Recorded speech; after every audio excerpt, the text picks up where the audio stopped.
New York City, Queens, a woman in her late 20s was killed in a late night attack on her street when she returned from work. Okay? That was the original story. It was just in the newspaper. But then it was discovered this. For more than half an hour, 38 respectable law-abiding citizens in Queens watched a killer stalk and stab a woman in 3 separate attacks in a park garden. Twice the sound of their voices and sudden glow of their bedroom lights interrupted him and frightened him off. People hearing something, turn on their lights, right? Or people going, hey, what the hell's going on? Right? Each time he returned and sought her out and stabbed her again. Not one person telephoned the police during the assault, right? One witness finally called after they discovered the woman dead. 38 people, New York City, heard a woman get murdered and stabbed over a 30-minute period of time. 38 people, and ain't no one come to her rescue, and ain't no one called the police. Now at first they said, oh, that's because of the coldness of a big city. But guess what? It wasn't. It was because of the plurality of the amount of people who saw each other in the windows. Because the police are like, this is something. We're putting you all in jail. Right? We're putting you all in jail. They brought them all in and said, why didn't you call anybody? And people's answers are, I don't know. I just don't know why I didn't call the police. Right? A few people said, well, I didn't really want to get involved because it looked like the neighbor was involved. Right? I thought he was calling the police. Right? 38 people. So let me ask you, ladies, how many of you have been told never to scream I'm being raped, but to scream there's a fire when you're in trouble?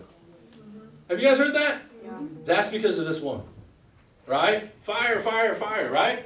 Like if you're in trouble, scream fire. You guys heard that, ladies? Yeah. I got some of you saying, yeah, blah, blah, blah. Right? So, we're going to talk about that. All right. Nobody can say what the 38 people really did to not lift the phone. Right? It can be assumed, however, I'm going to skip that. All right. Pretty tragic, right? What'd you say? Yeah. All right, 38 people. All right. You are 85% more likely to receive help or give help if you're the only one in the presence of a victim, right? Or if there's only one bystander in the situation. Do you see what I mean? The group can be dangerous, right? It is better that if you are getting in a car wreck and slide off the road, that there's one person following you and not 300. Do you see what I'm saying? Right. A fire is more likely to be reported when seen by one person than seen by a group when it's noticed that other people notice the same fire. Right? So if you're out driving on the street and you see a house on fire and you see 20 people standing on the corner, you're not likely to call the fire department because you see there's 20 people already here. Somebody must have called.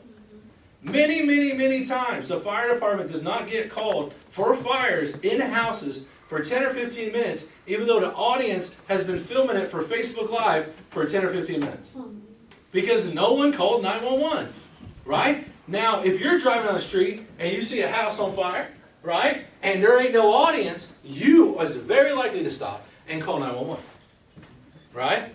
So, how to de-victimize yourself. What do you do now that you know this information? Once a witness is convinced that an emergency situation likely exists, aid jumps 85%. So once someone realizes, wait a second, there is an emergency, someone needs help, you have an 85% chance of someone helping you. Just right off the bat. All of a sudden it's called a rescue or a hero, right? They show up. If you're in an emergency situation, and if you're a lifeguard or an EMS person, you probably heard this before, if you're in an emergency situation, you must call out one person, right? You, in the brown jacket, I need help, call the police. You must point and assign the task to someone because I just made you the rescuer, right? Regardless of the amount of people. So let's say there was a story in here about a guy, right, who was at a concert, right? Big concert, everybody's filling out, everything's fine. The guy starts not feeling well, right? All of a sudden he realizes he can't talk. He leans up against a tree. Guy dies of a stroke. 10,000 people walk past him, right? Same thing happens to another guy, started feeling weird, lay down against a tree, realized he had moments to ask for help. Everybody's just walking by. Everybody thinks he's just drunk or whatever. He points at one person and goes, I think I'm having a stroke. Please call an ambulance. Right? And hundreds of people came to his aid. You have to point out and say, you, in the brown coat, I have assigned it to you. Right?